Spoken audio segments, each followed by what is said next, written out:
Hello and welcome to Wifflemas. I am your host, of course, Nickens, back at it again, and we are going to be going over all the teams from MLW this summer, how they fared, and just give you kind of a ranking, but every video is going to be on a different team. So we're going to go from 8th place to 1st place, and what I feel is our postseason rankings and also just what I felt about the teams throughout the season. So it's going to be a season in review, a rankings video, all kind of put up into one. And of course, we're going to get it started today. So make sure you hit like and subscribe, and we're going to jump right into it. And of course, if you've already seen the thumbnail, you know that it is the Great Lakes Gators. Now, it's been a rough couple of years for the Gators. Both being eliminated both last year and this year, and it was not close both years, unfortunately. They really struggled, and I thought at the beginning of last year, maybe this is just like growing pains, maybe they're still working on it, and another year went by with Jason Chadwick in the lineup, and it did not improve. It was another very poor performance, and the problem is that they don't have any draft picks. They can't get anybody else in, so they're looking at maybe picking somebody else from free agency. Maybe they need to trade into the draft. The four-man lineup I thought might help them a little bit more, but unfortunately it did not happen. And what was the problem? Let's diagnose, what was the problem for the Gators this season. And you might say pitching was a problem, and yes, it was. If we look at the ERAs for the season, Chris Cheatham had a 2.21, not horrible. I mean, there's a lot of great batting teams, and they're in a pretty stacked NL. And then you had Brendan Jorgensen with a 3.51. So again, not bad. So you might say, oh well, they gave up 9 runs to the Eagles. They gave up 6 runs to the Mallards. But a lot of teams were doing that. That wasn't just a Great Lakes Gators problem. I mean, if you look at where Chris Cheatham is at, I mean, he's kind of one of the best starting pitchers up there. Above Nick Saylor, he was above Caden Irwin, Sawyer Bean, Jackson Pearsons, even Kyle Schultz. So Chris was still doing a good job, and Brent Jorgensen was on par, kind of with Brendan Baranowski, some other guys. So, yes, Jorgensen was kind of down on the list in terms of starting pitchers, with Brendan.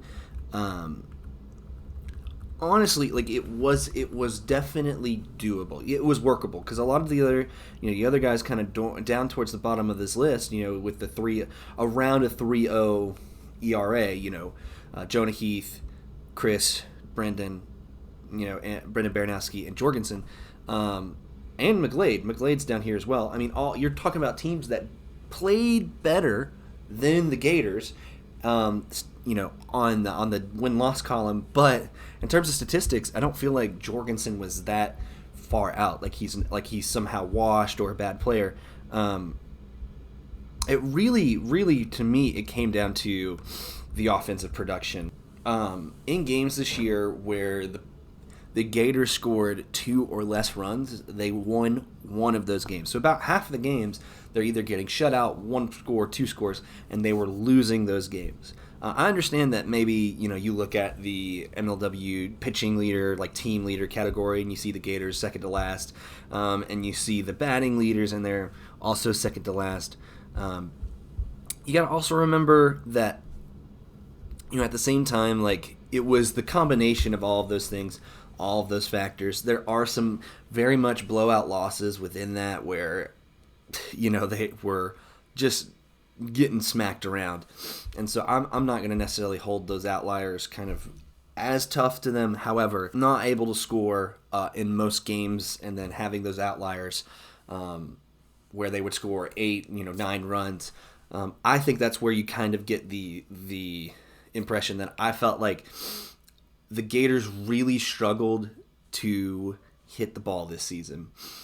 And other than a couple moments where they completely decimated the Magic the first game, it was a slog for them all season. I mean, Chris Cheatham probably had his worst year to this date in terms of batting, where he hit 4 hits on 43 at-bats. He had 53 plate appearances and had 10 walks, but I mean, that is probably one of the worst, seasons for Chris Cheatham. And he really, really, when Chris Cheatham is going, he really builds that team up. They really are able to do something.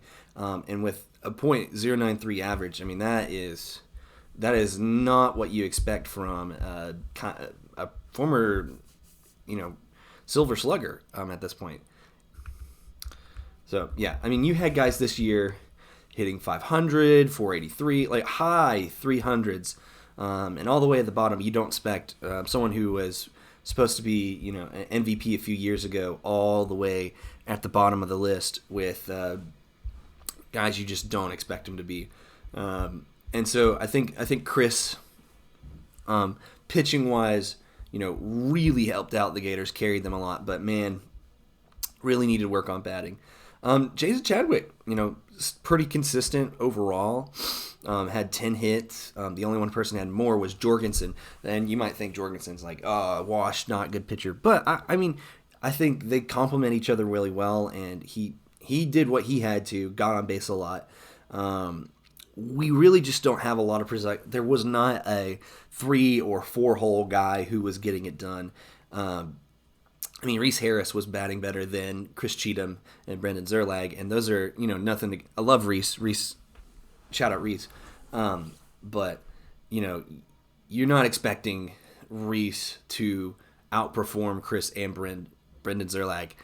When they, a couple years ago, you thought were coming into their own, they were going to be a staple of MLW, and it just kind of fell apart. Is it the lack of practice? Is it just, how things move, and, sometimes you're hot, sometimes you're not? I don't know. But what is clear is that within the Gators organization, there needs some kind of change. Something needs to happen. Whether that is you need more life, you need to bring more people in, you need a better rotation. But overall, I'm not going to really beat up on the Gators, even though they've had 2 bad seasons. I know they've been probably dunked on a lot in the comments, and I've seen it. And, these are guys who, really, really good guys, and they're really good wiffle ball players. And it just stinks to see how they're, how they've slid the past couple of years. I think the biggest problem is that where is the Forfeit podcast? I think that's the biggest culprit here.